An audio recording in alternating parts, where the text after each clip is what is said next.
Merry Christmas, friends. I hope you're doing well today. Thank you so much for giving me just a few moments of a possibly very, very busy day for you in the course of the year. But first of all, I just want to say thank you so much. Thank you for all the things that I've seen God do in you and through you over the course of this past year. And in this Christmas season, I've been thinking through just a couple things really close to my heart of what God has been reminding me of and just showing me again about himself during this season. And I think one of the biggest things that has captured my heart in a new way yet again this year is when it comes to the birth and the arrival of Jesus into the world, that he came to us, Emmanuel, God with us, to be with us, is that I'm captivated by his humility. Philippians chapter 2 said that he did not consider equality with God a thing to be grasped, but he emptied himself. He poured himself out. He didn't hold on to the power and the glory that he had even enthroned in heaven, but instead he decided to come here to this world, and he did so in the lowest of ways. He was born as a baby, just like we experience life in that way. And he is there wrapped in cloths and lying in a manger because there's no room for him in the inn. And of all the ways that God could have come into the world and displayed his power and his glory, he decided to do so in a way of humility.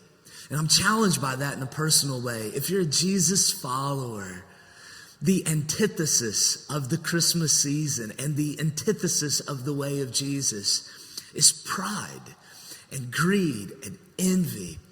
And so today, just in this moment, pray we would just be able to step back for a moment and all the things that we've been grasping for to hold on to, all the things that we've been grasping for in a season of stress and sometimes a season that feels like we're lacking something.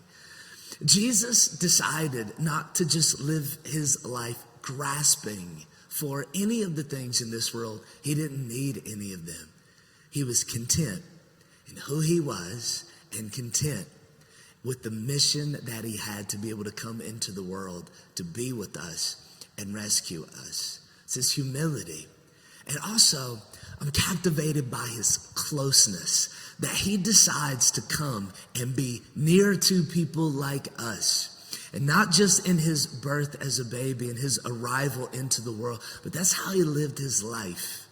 Calling people close to himself to be his disciples, to live life with them in a close and intimate way. Coming around the table, eating and drinking with notorious sinners. He comes in close proximity and says the kingdom of God is near. The kingdom of the heavens is open to all. And so I pray this Christmas season that as common as all of those things may be to you in hearing the Christmas story, pray much like just for myself this year, that we're just reminded of the humility of Jesus and his closeness. He's right there with you today in the midst of the good, the bad, and everywhere in between.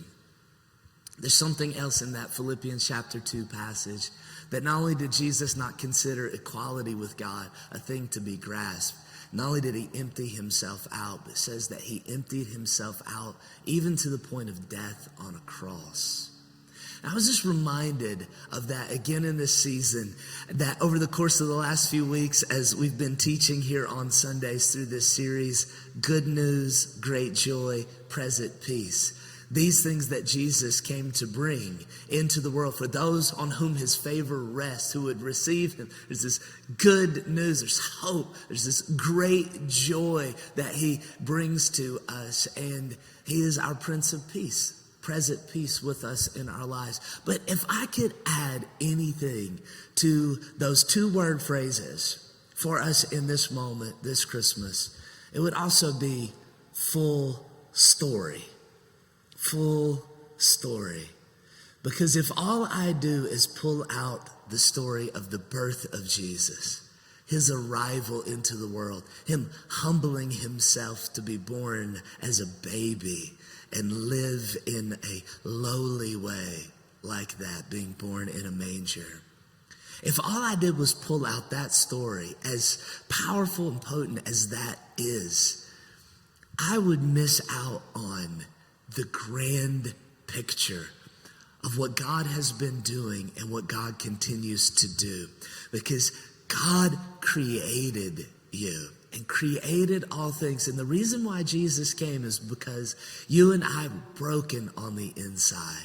We're contaminated by sinfulness, by our own distrust and disobedience, and has broken and fractured the entire world. And I realize that I need not only the arrival of Jesus coming to be with us, and not only do I need the life that he lived that was perfect and sinless, and not only do I need the teaching that he gave us as our rabbi, teacher, leader, but I also need his death on the cross, the sacrifice that he made for us, that he redeems humanity in that way.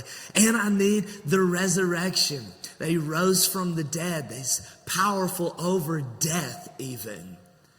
And that he ascended to the throne of heaven, seated at the right hand of God the Father. And he's coming back again. And so in this Advent season where we've been awaiting the arrival of Jesus, thinking back to his birth, now we actually live our lives awaiting the second coming of Jesus. Now we live our lives awaiting the day in which God is going to make all things new. New heaven, new earth. It's going to give you a new body. It's going to give you new life in an eternal way where God lives amongst his people for all eternity. And I need to step back regularly and consider the full story. Not just the full story of Jesus, but watch this. We need to be reminded of the full story of what God is doing in our lives.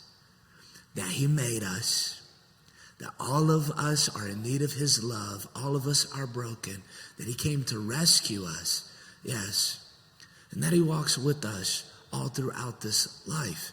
And this means in this way also, we are in the process of being completed, sanctified. We're not finished yet. God is not finished yet with you in your life. And so we need to keep in mind the full story even of our own lives, because right now there's a possibility that you are in what has been the most difficult, challenging season of your life. And even today, which can be particularly hard and difficult, that you could be in the midst of an incredibly difficult chapter or scene in your life. I just want to encourage you. Take a step back and consider the full story. What God has done in you and through you in the past. What God might be doing right now in bringing comfort and strength to you. Working out things in ways that you and I can't even see. And we keep in mind that for the child of God, if you know Jesus, hope is the forecast for your future of all eternity. So it does us good just to take a step back and to pause and reflect.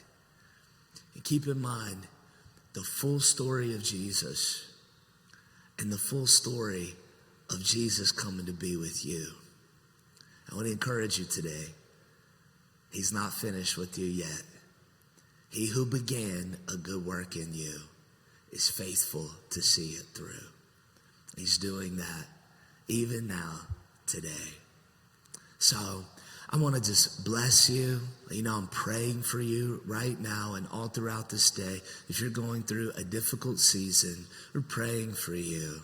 Right? Feel free to reach out and connect with us in a season like this so we can continue to pray for you and support you in any way. And I pray today for those of you out there just leaning in and listening to this, let us be captivated by the humility and the closeness of Jesus again in this season.